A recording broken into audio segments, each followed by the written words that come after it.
na agronomia.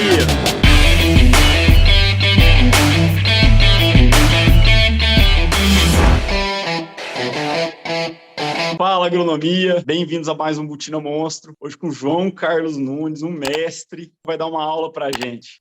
João, muito obrigado pela participação e seja bem-vindo.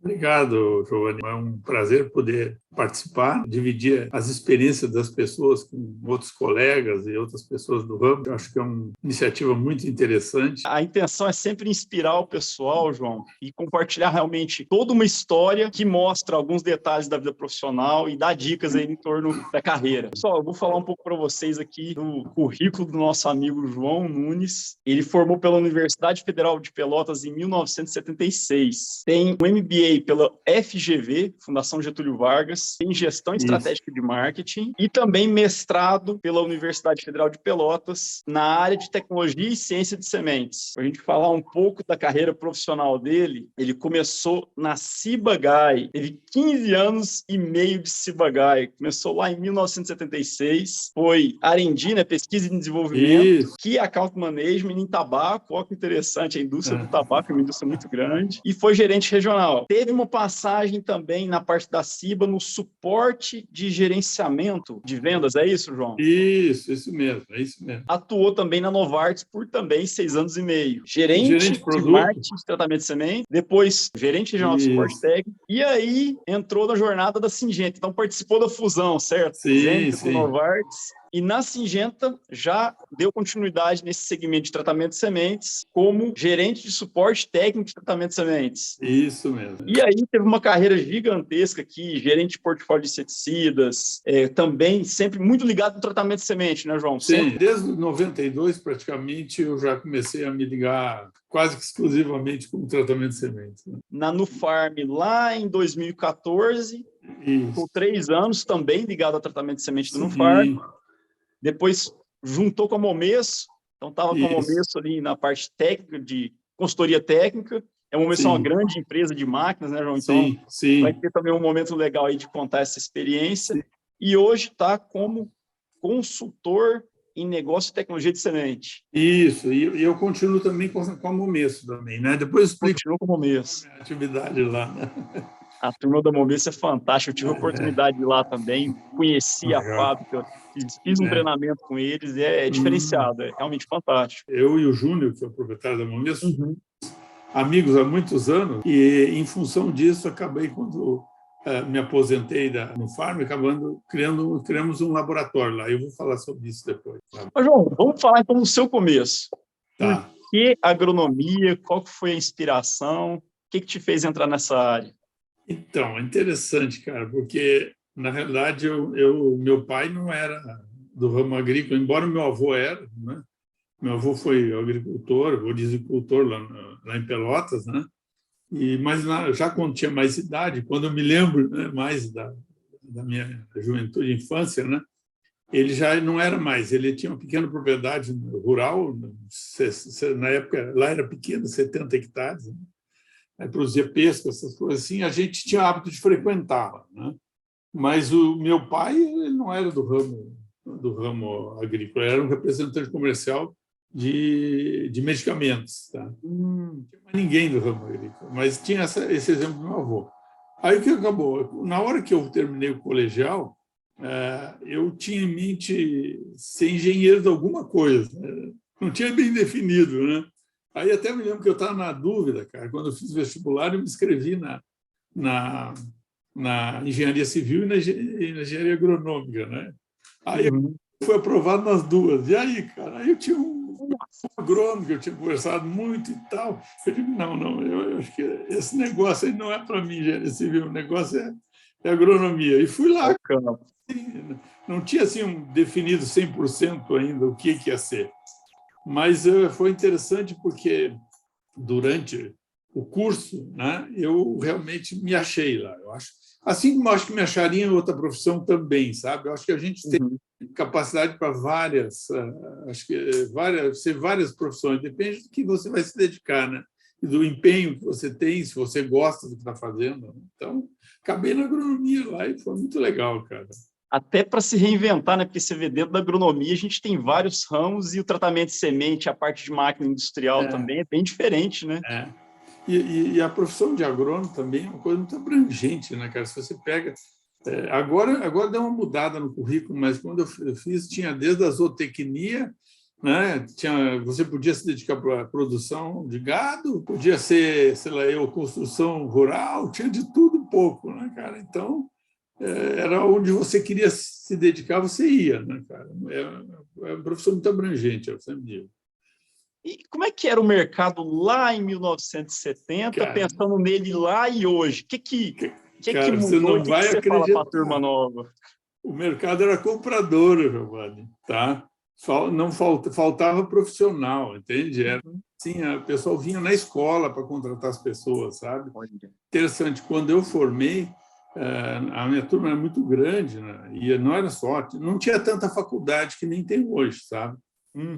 Algumas federais, por exemplo, no Rio Grande do Sul tinha umas 4 no máximo, né? Era Pelotas, Porto Alegre, Passo Fundo e Santa Maria, que Passo Fundo era particular. E basicamente o pessoal vinha, essas empresas de extensão eram muito fortes, as Ematers, né? Que é hoje, na época era a Caresc, a Ascar tinha outro nome. Então eles vinham para contratar ávidos, né? E não só isso, as empresas também, com a própria Ciba, a Shell, na época que hoje não existe mais, mas a Bayer, essas empresas procuravam profissionais nas escolas todas, entende? Então, eu me lembro que, na época, eu tinha a oportunidade de trabalhar também, eu tinha me convidado na Impas, que é a empresa de pesquisa agropecuária lá da Santa Catarina, tinha uma colega minha que trabalhava lá, quando eu me formei, me convidou para ir trabalhar lá. E aí veio a Ciba-Geigy. E aí eu me lembro direitinho, veio um japonês lá fazer a seleção, tive outros colegas, e eu pensei assim, o que eu vou poder fazer diferente para entrar nessa empresa, ser escolhido, né, cara? E aí eu já sei, vou esperar, vou pegar o carona nesse japonês. A estratégia foi... E o cara chamava João também, João Tanaka, eu me lembro dele.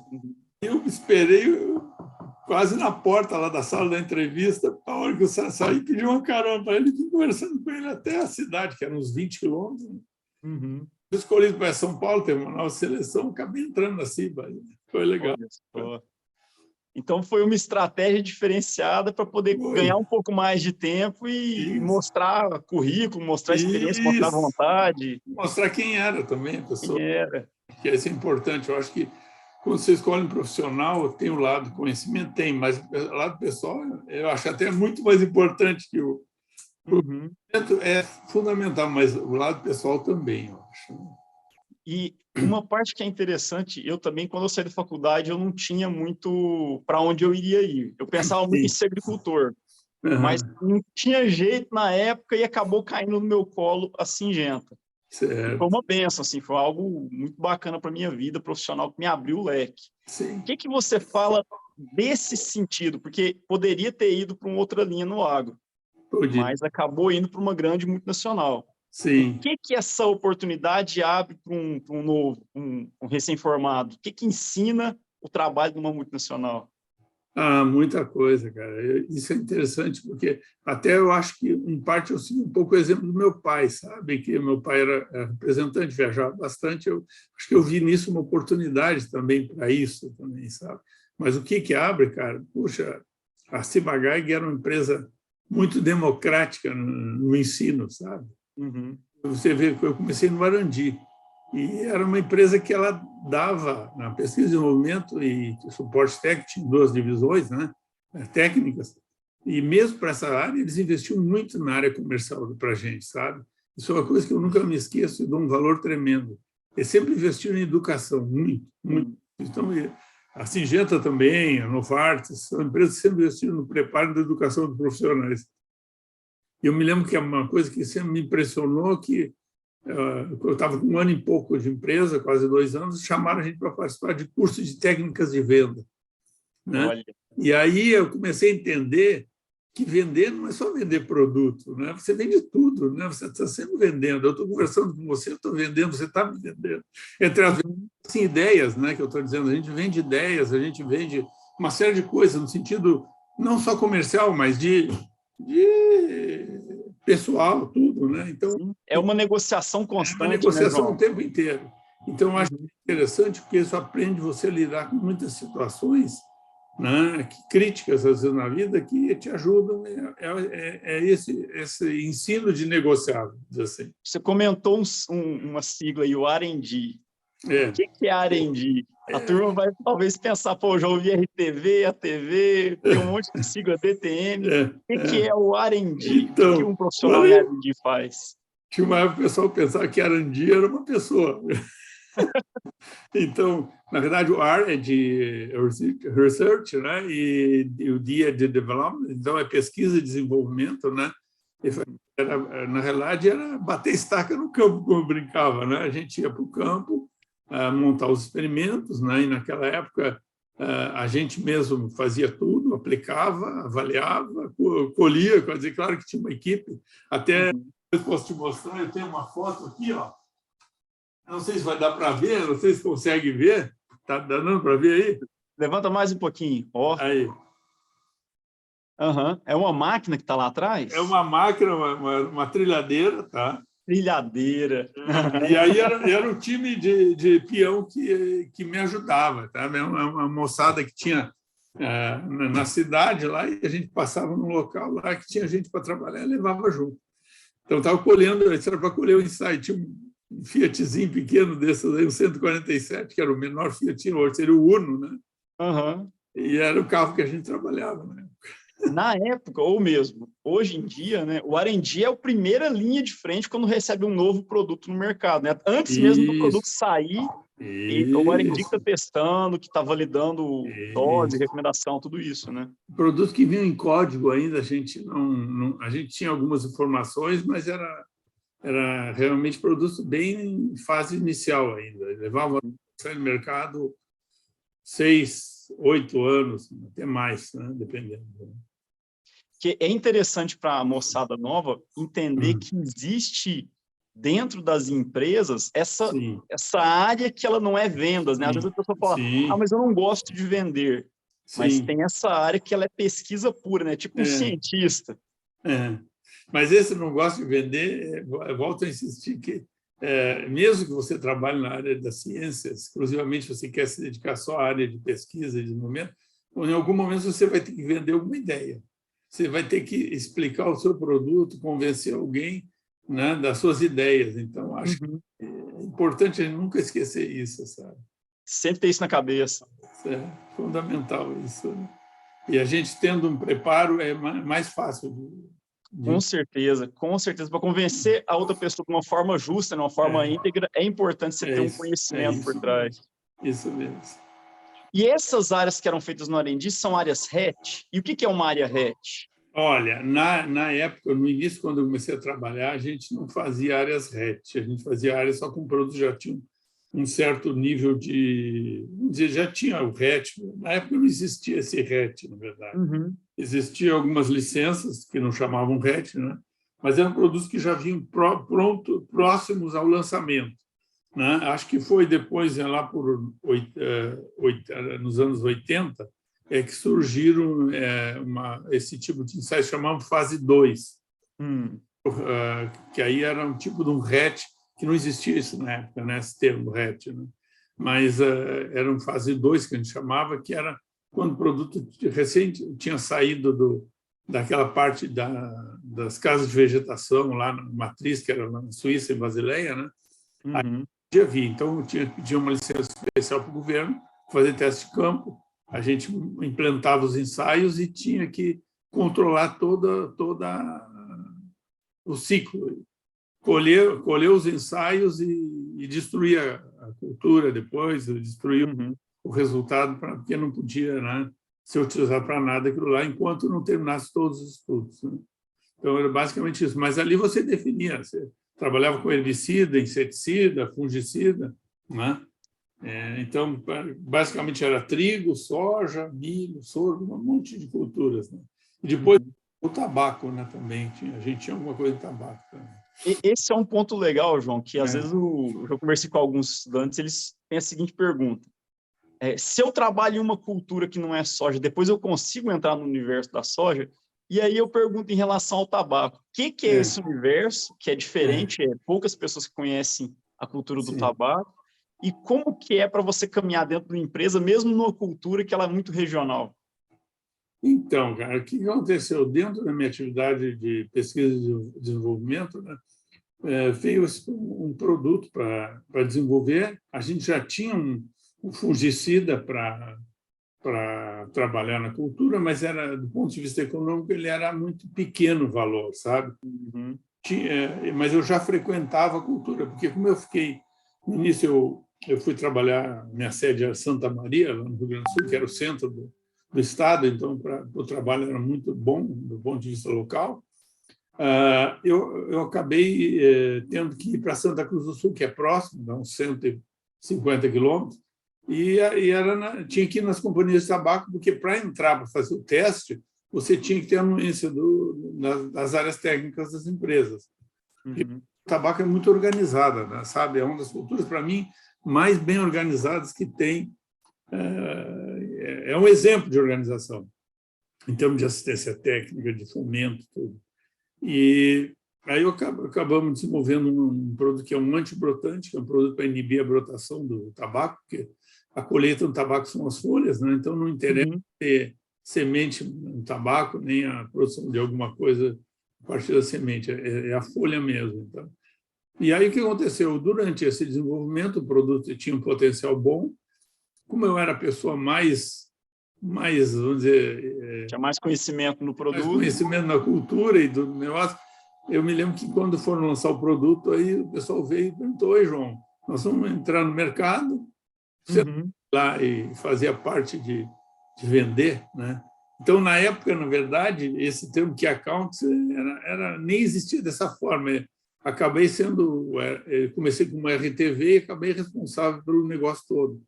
E, cara, interessante, porque eu era o maior vendedor da Ciba-Geigy no Brasil por causa do valor, né, cara? O valor era assim, se você pensar no valor para vender todas essas empresas aí de tabaco, era uma coisa fantástica. Então, fui o maior vendedor da companhia por um bom tempo lá. Mas era responsável também pela parte técnica, não era só a venda. Você tinha que fazer a promoção do produto e treinar os instrutores, que tem uma rede de instrutores que dão assistência e fomentam a cultura, né?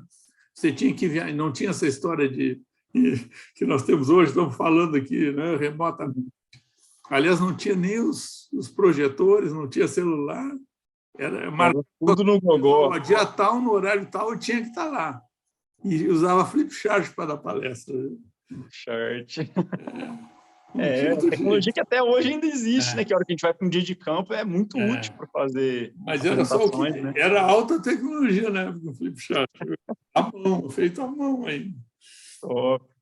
E é interessante assim as oportunidades, né, João? Você estava na pesquisa de desenvolvimento e você disse, foi convidado para ir para vendas. Isso. Aí eu acabei ficando lá até o ano morando em Santa Cruz do Sul, já em 85 para lá. Em 92, em 90, na verdade, me chamaram para ser gerente regional de vendas. Aí eu assumi praticamente 50% do Rio Grande do Sul e acumulava parte do tabaco, que isso foi uma oportunidade legal desde que eu entrei para o tabaco, que eu comecei a conhecer os 3 estados do Sul. Eu viajava Santa Catarina, Paraná, para dar esses treinamentos para as pessoas e visitar as unidades deles lá. Então, eu continuei responsável pelo tabaco, mas aí tinha outras culturas também, como arroz, soja, milho, tudo, né? Os outros vendedores da região, da metade sul do Rio Grande do Sul. E é interessante que existe uma jornada, né, de construção de carreira.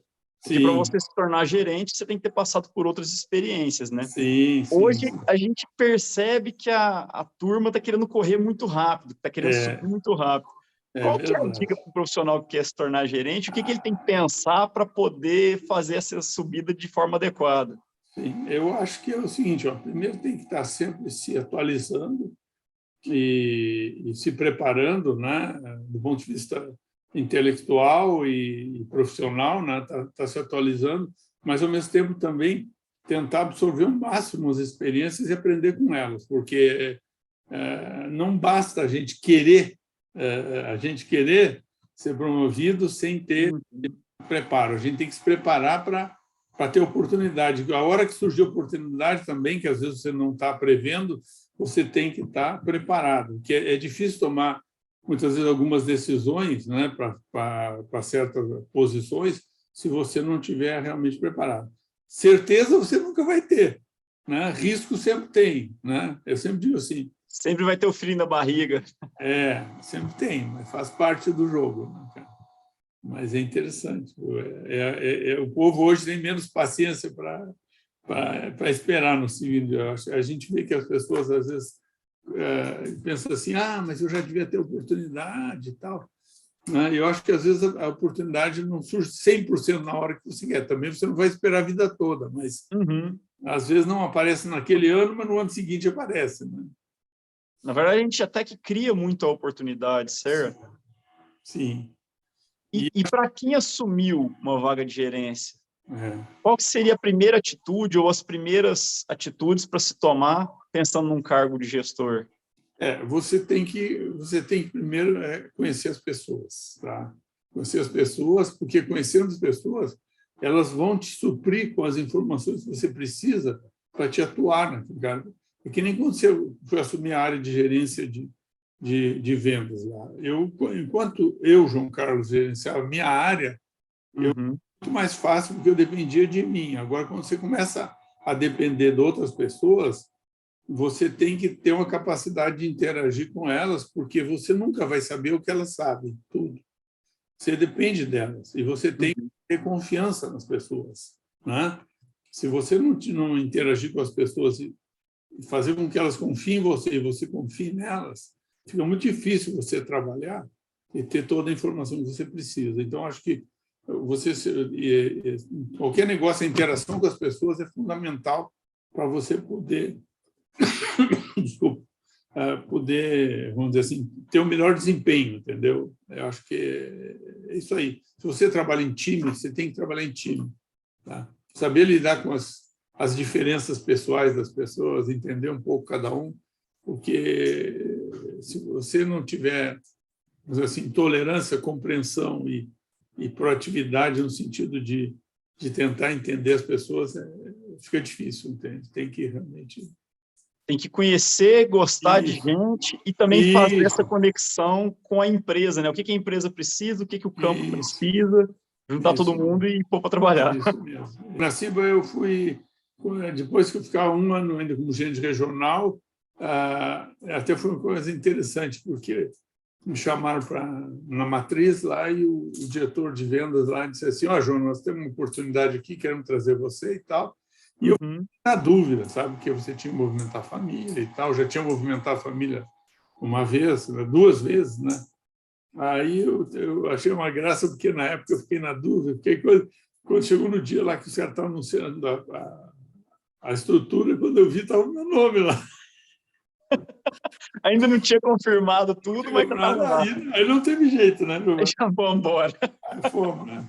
E foi duro para a família, porque era uma mudança grande. Você imagina morar numa cidade de 150 mil habitantes, uma de 10 milhões, né? Não é fácil, né, cara? E nesse momento você assumiu a gerência de todo o suporte técnico. Na realidade, era um modelo bem híbrido, cara. Não era só suporte técnico, era o suporte a vendas, na verdade. Suporte a vendas. Então, o que eu fazia? Tinha a equipe de suporte técnico, tá? Uma equipe de suporte técnico que eu gerenciava, mas também tinha um lado que não tinha nada a ver com a área técnica, que era um lado mais comercial, que era eu tinha que levantar os recursos para financiamento das vendas da empresa.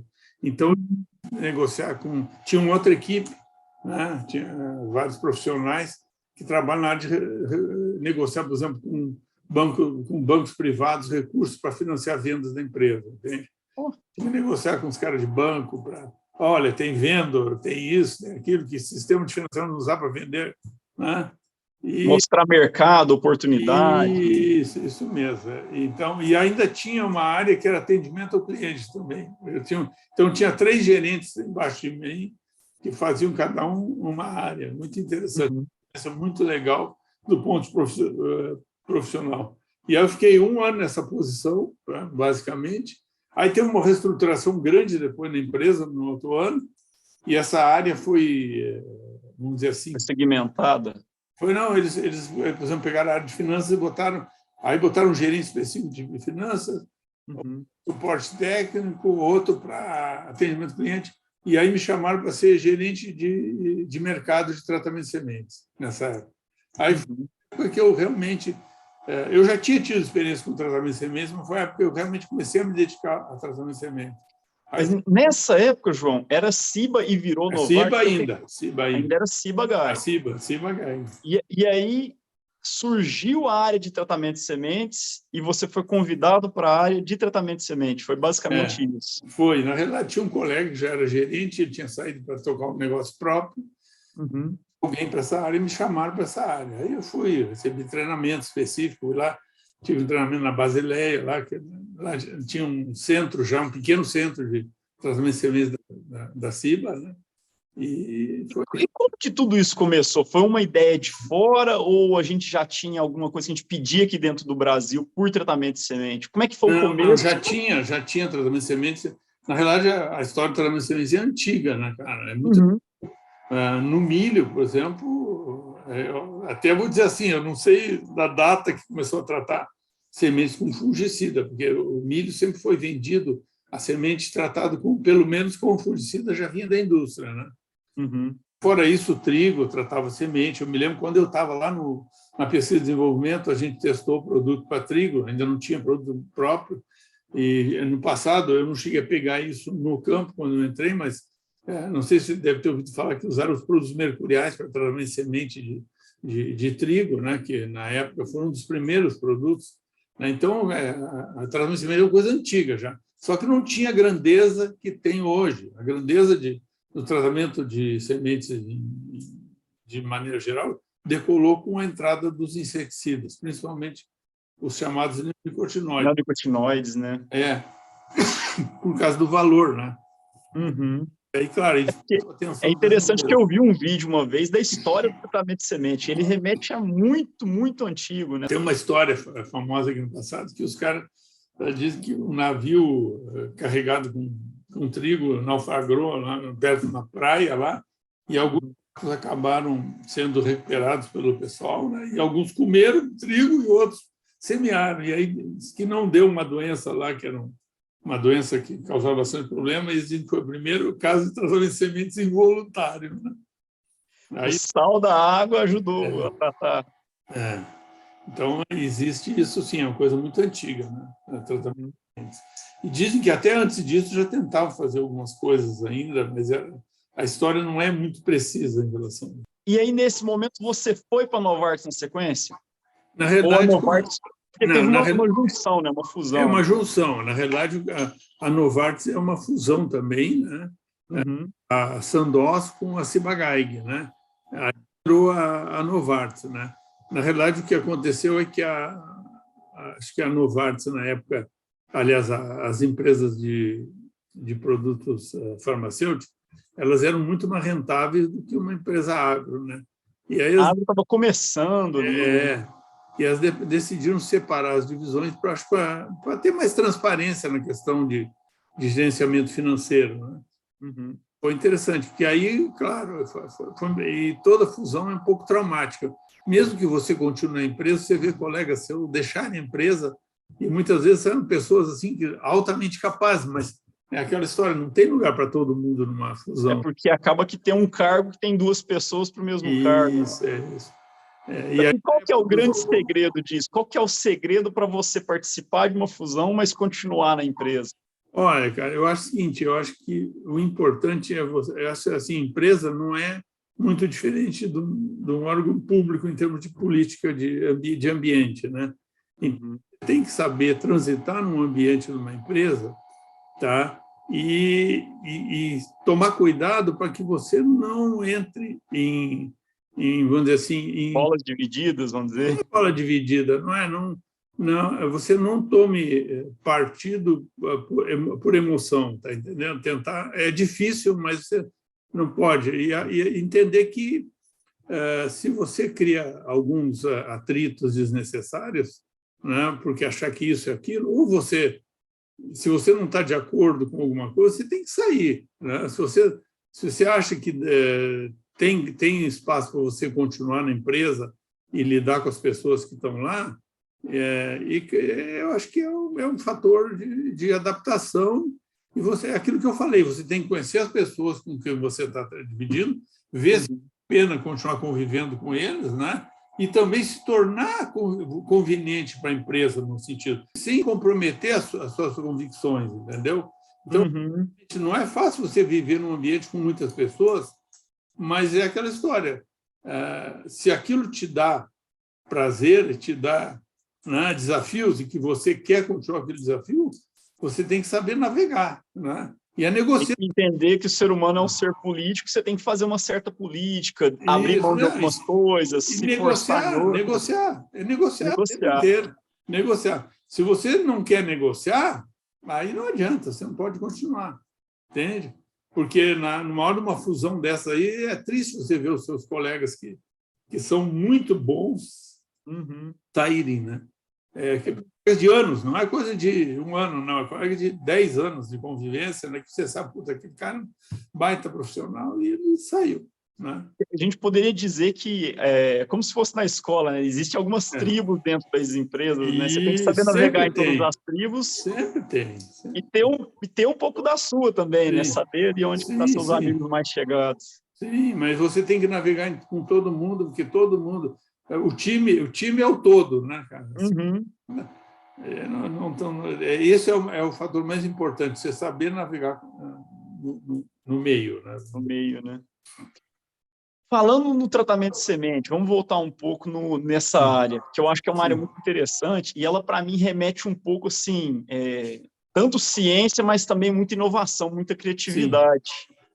O que você conta para a gente dessa questão, ou desse ponto de criatividade para o profissional? Porque no agro, a gente não aprendeu muito na faculdade a vender, e máquina e tratamento de semente é uma coisa que também a máquina em si a gente acaba vendo no mercado mesmo, né? Sim.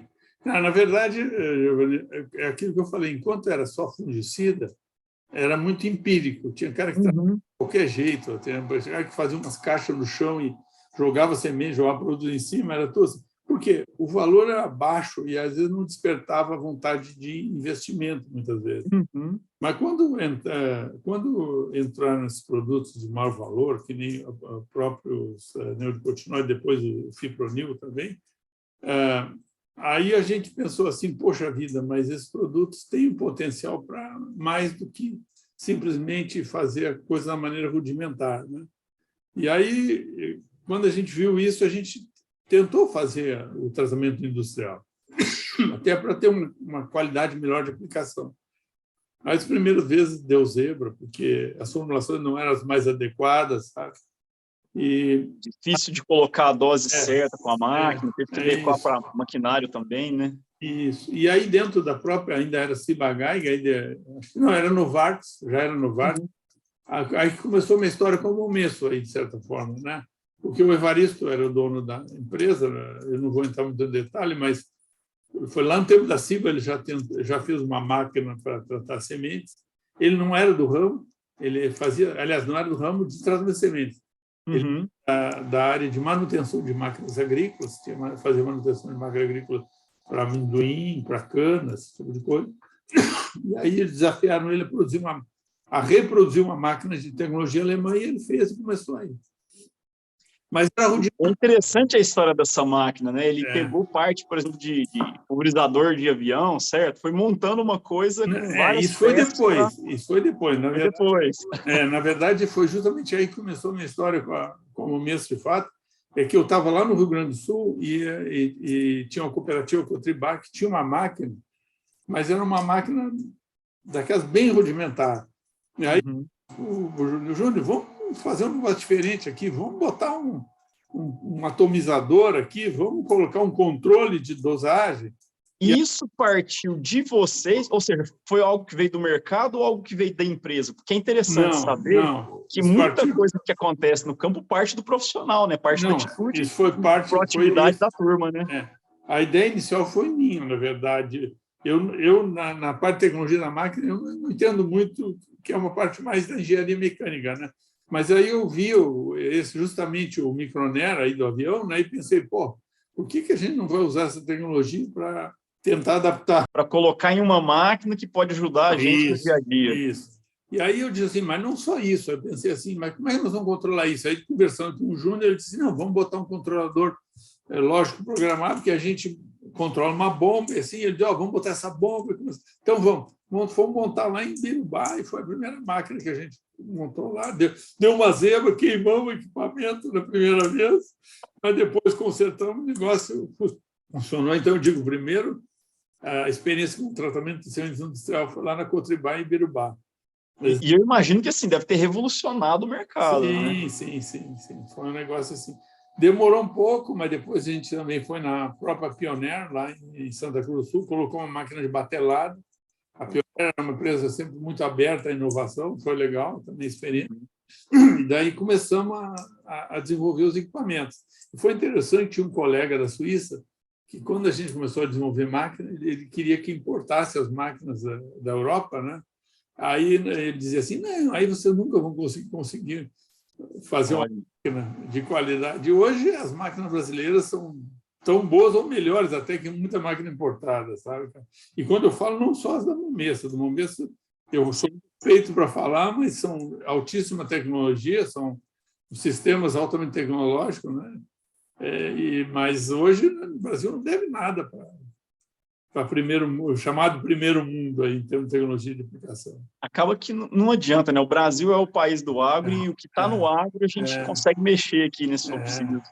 É verdade, cara. Então, o tratamento de sementes foi um negócio assim que evoluiu. Hoje, não só o TSI, o próprio On-Farm evoluiu muito. Uhum.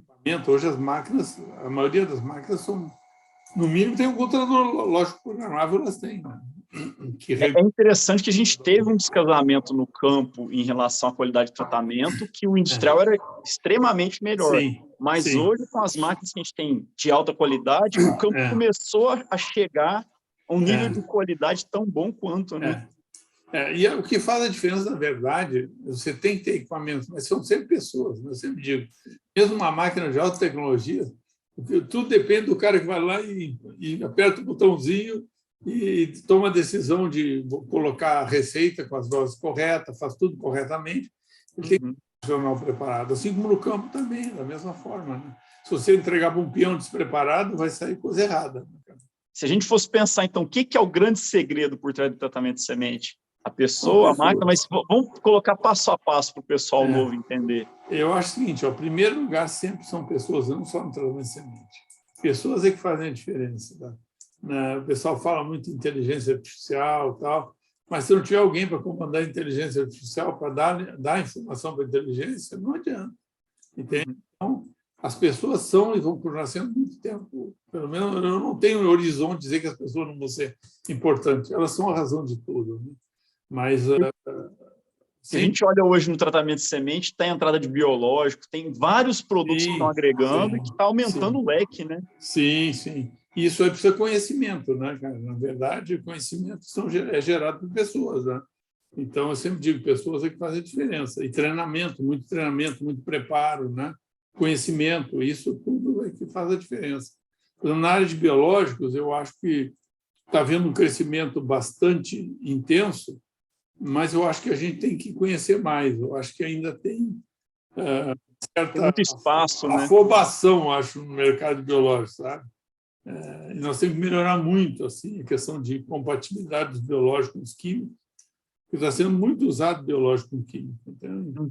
E, às vezes, nós precisamos ter mais cuidado nesse uso aí, sabe? É porque acaba que nesse tema eu vejo pessoas achando que vão substituir o químico pelo biológico, e eu sou muito mais da linha de que são complementares, né? Você vai fazer um ajuste que o biológico ele é algo mais... É um ser vivo, ele tem que se reproduzir, então ele é quase que um residual, e o químico ele é mais um choque, né? Mais uma porrada ali imediata. Né?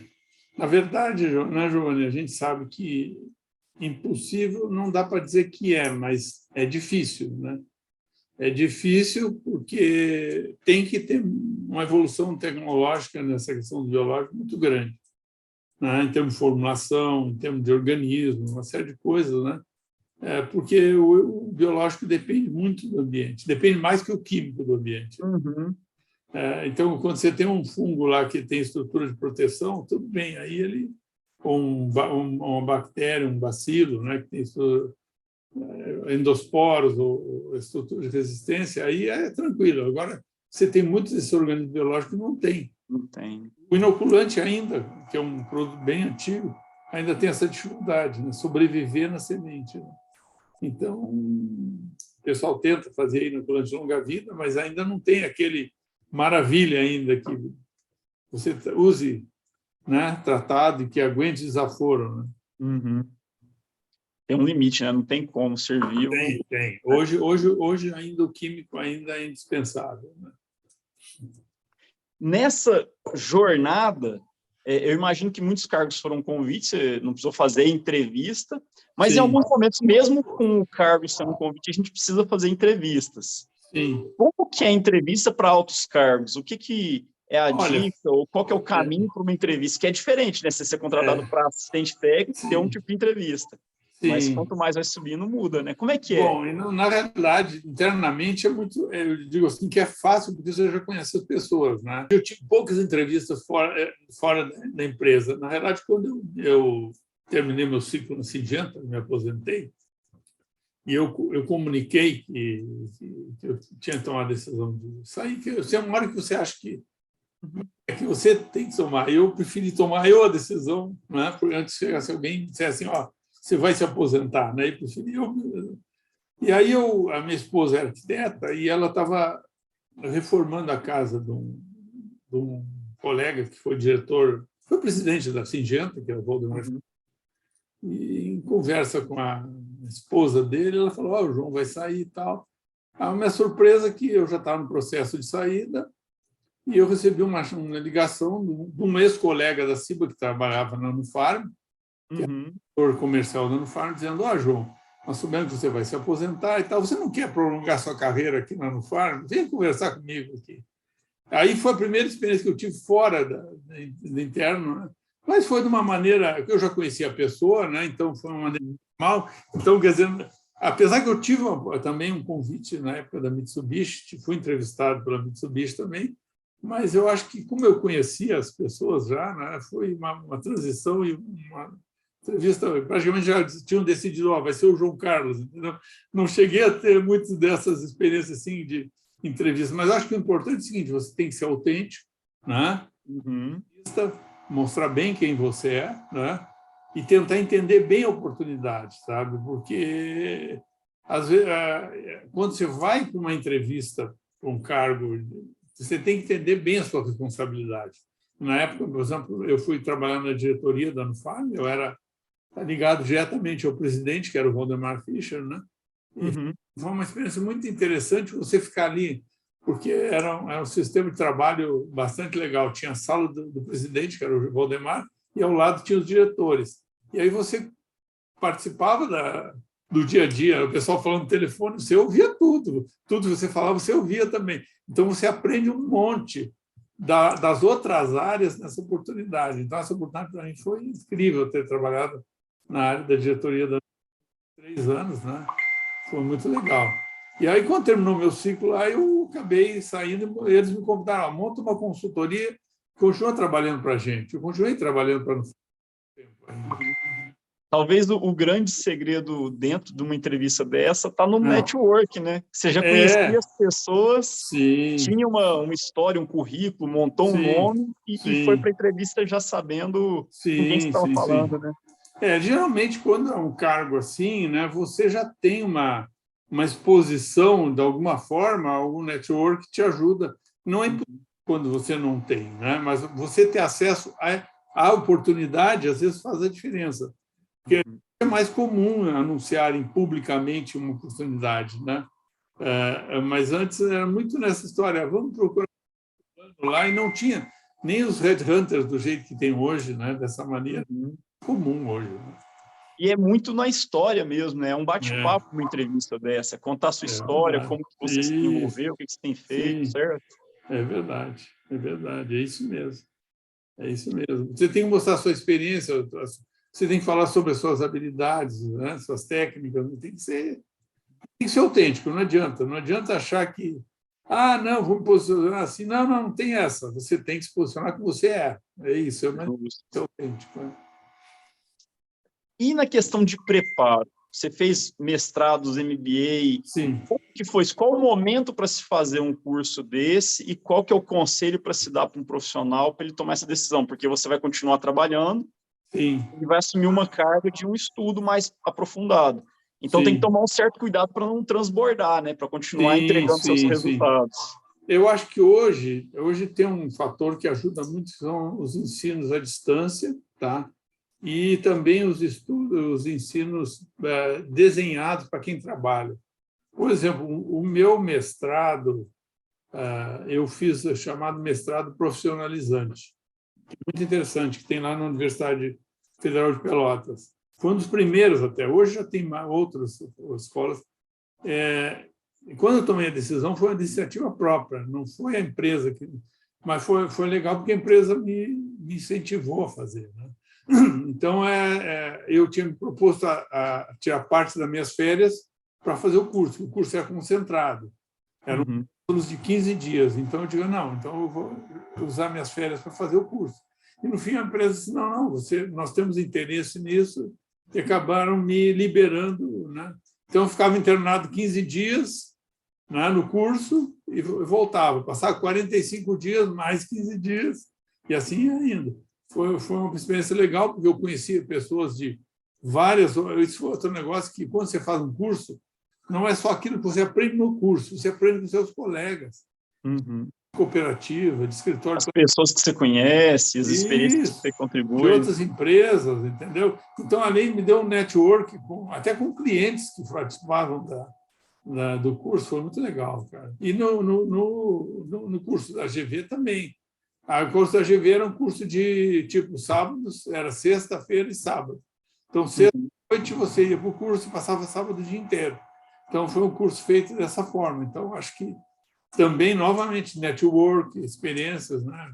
Além do curso, isso é muito. É importante você estar sempre tendo oportunidade de melhorar o seu conhecimento, sabe? E aí, quando eu falo conhecimento, não é só o do curso, eu volto a dizer, é a interação com os teus colegas, sabe? Que aí soma de novo com a negociação, com a venda, né? Tudo o tempo. Negociação é o tempo inteiro, a vida inteira. É você, na sua vida particular, na sua vida profissional, você negocia o tempo inteiro. E tem que aprender a ter resiliência, cara. Resiliência. Eu falo muito disso também. Você leva um tombo, mas tem que levantar. Quando você conseguir levantar, e você tiver força para levantar, você vai ver que a vida continua e que você consegue dobrar os percalços que você tem, porque todo mundo tem, né, cara? Faz parte, né? Querendo ou não, sempre vai ter um momento ali mais pesado, que às vezes a gente duvida se está no lugar certo, se é capaz, se continua, se não, né? Tentar, eu sempre digo assim, quando você nunca toma uma decisão sob forte emoção. Se você está sob forte emoção, tenta se acalmar, tal, aí você vai. E é a mesma coisa numa negociação, cara. Às vezes você leva um balde de água fria, você pensa, estou ferrado. Tal. Não está ferrado, calma. Calma que vai dar certo. Calma, pensa. E sempre tem uma saída. Sempre tem uma saída. Tem que ter uma saída sempre. Um ponto que eu acho muito interessante que nesse mundo corporativo a gente acaba aprendendo, e tem cursos, e tem vezes que vem treinamento, que é a questão de personalidade. A gente vê que existem vários perfis de personalidade. O que você conta para a gente sobre perfil de personalidade? O que você viu durante a carreira em relação a isso? E se cabe todo mundo, tem um perfil que se destaca mais? Como é que é a sua visão nesse assunto? Eu acho que o perfil, para uma empresa, assim, a pessoa tem que ter um perfil que eu falei assim, de se relacionar pessoalmente. Eu acho que relacionamento é fundamental dentro de uma empresa, que não é só com o cliente, mas internamente você tem que se relacionar de forma adequada para você poder navegar, né, e para você desenvolver a sua atividade. É aquilo que eu falei, você tem que ter espírito de time. Tá? Eu acho que para qualquer coisa que você tenha, trabalhar com pessoas, você tem que ter espírito de time. Você tem que pensar que para você ter sucesso, você não faz nada sozinho. Você tem que trabalhar em conjunto com pessoas. E muitas vezes tem lá um colega que vai ter um puta de um sucesso, tá? Mas ele depende de você também. Tá? Uhum. Ele tendo sucesso, você também tem sucesso. Entende? É lógico que vai ter algum que vai ser o líder, né? Vai ter, é que nem uma corrida de Fórmula 1, tem o piloto. Né? Uhum. Mas O tem piloto equipe. não consegue nada sem os mecânicos, sem os caras da engenharia. Entende? Então, quer dizer, quando tem uma vitória, você vê aquela festa toda, aquele espírito de time. Para mim, um dos maiores exemplos de espírito de time é a corrida de Fórmula 1. É a corrida. Você vê toda aquela equipe envolvida. É um cara que vai ganhar a taça, mas a equipe toda ganha junto, né, cara? Uhum. Acho que é esse espírito que você tem que ter. Se cada um puxar para um lado, o negócio não anda, não. Né? Aí os egos têm que ser bem administrados, porque o líder lá ele é o exemplo, mas os outros, né, tem que estar motivados. Todo mundo remando para o mesmo lado, né? Tem que estar motivados. Né? Então, nessa parte de mudando agora para consultoria, o que mudou na sua vida? O que você conta para a turma que vai chegar um momento que vai fazer parte de consultoria, vai trabalhar com a cabeça, vai fazer um outro tipo de movimento? O que é esse mundo da consultoria? Então, gente, por exemplo, assim, eu acho que às vezes, no meu caso, foi assim, por exemplo, chega uma hora que você quer ter um pouco mais de tempo diferente também, no meu caso, né? E aí, quando eu saí no Farm, eu nem tinha pensado muito em fazer consultoria, eles que me propuseram. Uhum. Eu achei interessante a oportunidade, e hoje é tanto que eu continuo ainda para a própria Sumitomo prestando algum tipo de consultoria para outras empresas, e eu acho o seguinte, depende do momento da sua carreira. Tem gente que trabalhou lá, por exemplo, 10 anos numa empresa, e aí vê a oportunidade de imediato. Poderia ter acontecido isso comigo. Eu teve colegas meus que viraram consultores bem antes, né? Lá, estou com 35 anos, 40 anos, eu vou ser consultor. Hoje está mais comum isso. Antigamente era difícil, sabe? Hoje o agricultor está valorizando muito o pessoal que tem know-how técnico ou know-how administrativo, né? Nesse sentido, para dar consultoria em vários setores. Eu acho que hoje a oportunidade para ser consultor é muito maior do que era há uns anos atrás, sabe? Porque o agricultor ele evoluiu tecnologicamente, ele é ávido por informações, e quando tem gente bem preparada, ele valoriza isso também, sabe?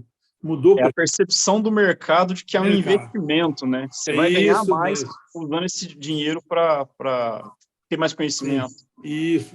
E aí tem uma pessoa, você sabe, tem uma pessoa que está dedicada 100% àquelas especialidades ou aquele tipo de área que ela trabalha, e que ela detém um conhecimento que você pode utilizar e deve utilizar. Então, acho que entende? É um pouco diferente. Eu passei a ser consultor praticamente depois da minha aposentadoria das empresas, entendeu? Uhum. Mas existe essa possibilidade diferente da decisão que eu tomei de ser consultor, entende? Então, a minha experiência está servindo ainda para muitas empresas. Mas, no caso, quem é consultor mais cedo, o cara tem que realmente estar até mais update. Eu também não posso deixar de me atualizar, mas é um pouco diferente o momento da vida de fazer a consultoria, sabe? Mas pensando no que muda, se você fosse dar 3 dicas, quais seriam as 3 dicas para o profissional que quer ir para a consultoria? Eu acho assim, você tem que pensar em algo que tenha realmente valor, né? Eu acho que esse é o segredo. Você tem que estar preparado para isso, né? Para tomar essa decisão, tanto psicologicamente como do ponto de vista até, de certa forma, econômico, que você vai investir. Você tem que realmente entender, conhecer o mercado e as necessidades do mercado para poder atender. Eu acho que esse é o segredo principal. E estar preparado para isso, né? Psicologicamente, inclusive. Né? Olhando para a carreira como um todo, se você fosse passar uma mensagem para algum profissional, como evitar algum tipo de dificuldade ou dor, o que você diria para um profissional novo, para ele tomar cuidado durante a carreira? Saber lidar com as dificuldades, né? Com os pesos da carreira e aprender com isso. Né? Tem que aprender. A gente está sempre... Estudar sempre, a gente está sempre aprendendo. Eu digo hoje, eu estou com quantos anos de profissão, desde 76, né? E eu acho que eu tenho muito a aprender ainda. Eu ainda vou aprender muito. E eu não vou aprender só com gente que tem experiência, eu aprendo com gente que é recém-formada. Hoje o acesso à informação é muito maior do que antes. Então, hoje tem gente brilhante se formando aí, que tem ideias fantásticas e que você tem que saber valorizar, entende? O conhecimento. Conecta com a tecnologia também, né? Tem recurso a mais hoje, tem mais ferramentas. E outra coisa importante é o seguinte, é ter resiliência, cara. Você não pode desistir nunca, cara. Você tem que pensar assim, cara, hoje levei um tombo, como falei já uma vez, mas eu tenho que levantar, né? Então, é a vida, cara. Tem que... Gente, não pode pensar em dar marcha ré, tem que... Né? Sempre para frente. Não é fácil, não. Eu sei que não é fácil, não dá para chegar também, fulano lá, aconteceu isso com ele, caiu e não conseguiu levantar. Às vezes acontece. Tem gente que tem problemas, né, cara? Mas a dica é essa, tem que tentar ter resiliência, porque se não tiver resiliência, aí dificulta muito a vida, não só profissional, mas pessoal. Tem que encaixar tudo isso para o pessoal correr junto, bem alinhado, né? E o suporte da família é muito importante também. Se a família não tiver suporte, né, aí é complicado.